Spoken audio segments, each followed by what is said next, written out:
Good morning. Welcome to the Black Moon July ritual of 2019. Black Moon is the second new moon in the month. This is July 31st. So we celebrate the abundance ritual today. But as usual, I will start with a tour of my garden. So this is the Abraham Darby rose. And this is my favorite Navy Lady rose. It's just so beautiful. The phenomenal lavender is looking its best right now. And as you can see, we have some green varieties of Amy coming up right there at the bottom. My line of tomatoes is starting to slowly ripen, these little green tomatoes, and we'll keep producing hopefully the rest of the summer.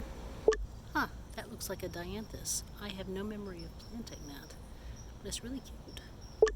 Despite how hot it's been, the sweet peas are looking really nice still. Just gorgeous. I'll be picking all these today. My greens are definitely slug-eaten, but they're still doing quite well. Since moving in, we lost most of the trees in the garden to disease, all of the trees in the garden to disease, one right after another. So this is one of our replacement apples, and it's producing well this year. And yes, we have it completely covered, otherwise birds and squirrels. And I had shown you the covering on the peach, and we didn't have it completely sealed at the bottom, and all of the peaches are gone. So, lesson learned. I have this whole circle bed filled with tomatoes, the gooseberries on one side in a permanent position. And the next ones to ripen, ambrosia ripened and I had a couple, but the next ones to ripen are going to be these matte wild cherry, which you can see behind some of the leaves here. Right there. There's one that's trying to get red. The peppers are starting to get tall and have fruit, and some of them are ripening, along with some self-sown dill, which was very useful when I made pickles the other day. And this will be the next treat in our garden, blackberries. Once you plant blackberries, they will pop up everywhere. They really are a pesky weed that way, but the fruit is so good. Make sure you get a thornless variety, which luckily this one is. And if they don't come off easily, they are sour and not ready to eat, so take that as a lesson. And check this out, first time you get to see dahlias. It's so nice to see them just starting to bloom. I have a lot of dahlias planted, and most of them are quite a ways from blooming, but it's good to see some that are. Guess what I'm having for lunch today? I'm having our very first potatoes of the season. I really can't wait. I'm so excited. So they don't look real good at this point, but the potatoes will look good coming out. I'll post a picture of them on stories for sure. Joe Pye weed about to burst into bloom, and right next to it the tiger lilies. Have a little bit of time left, but not much.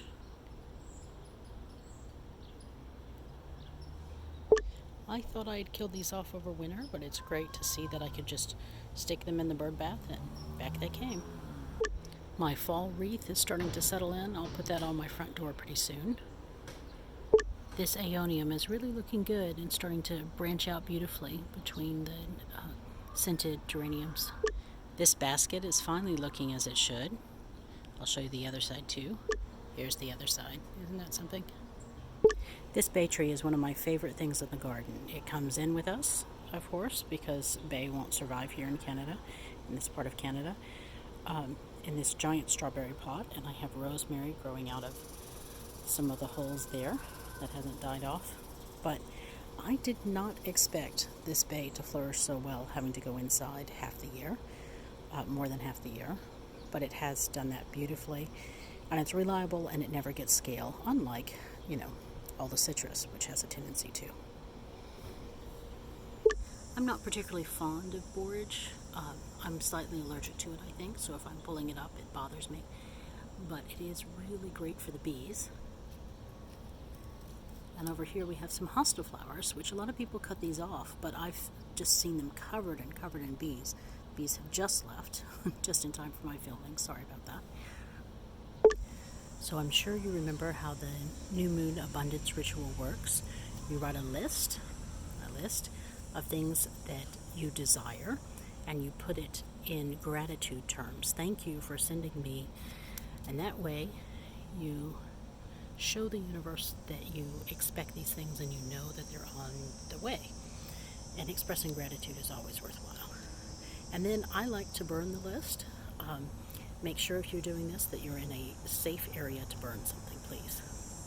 This is my charcoal chimney.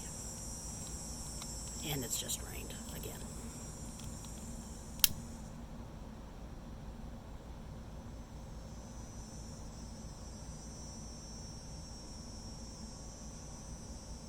Look at that going straight up. I used to have the hardest time getting that to light.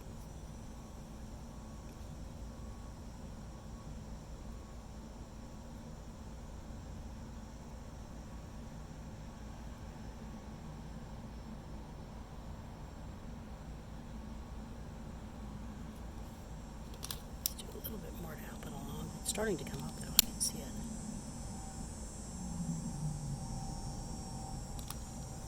Go ahead and put that in now. You can watch it in there. And you let your desires go to the universe and you let them go. And that's the last step, this letting go. So, I'll see you at the full moon.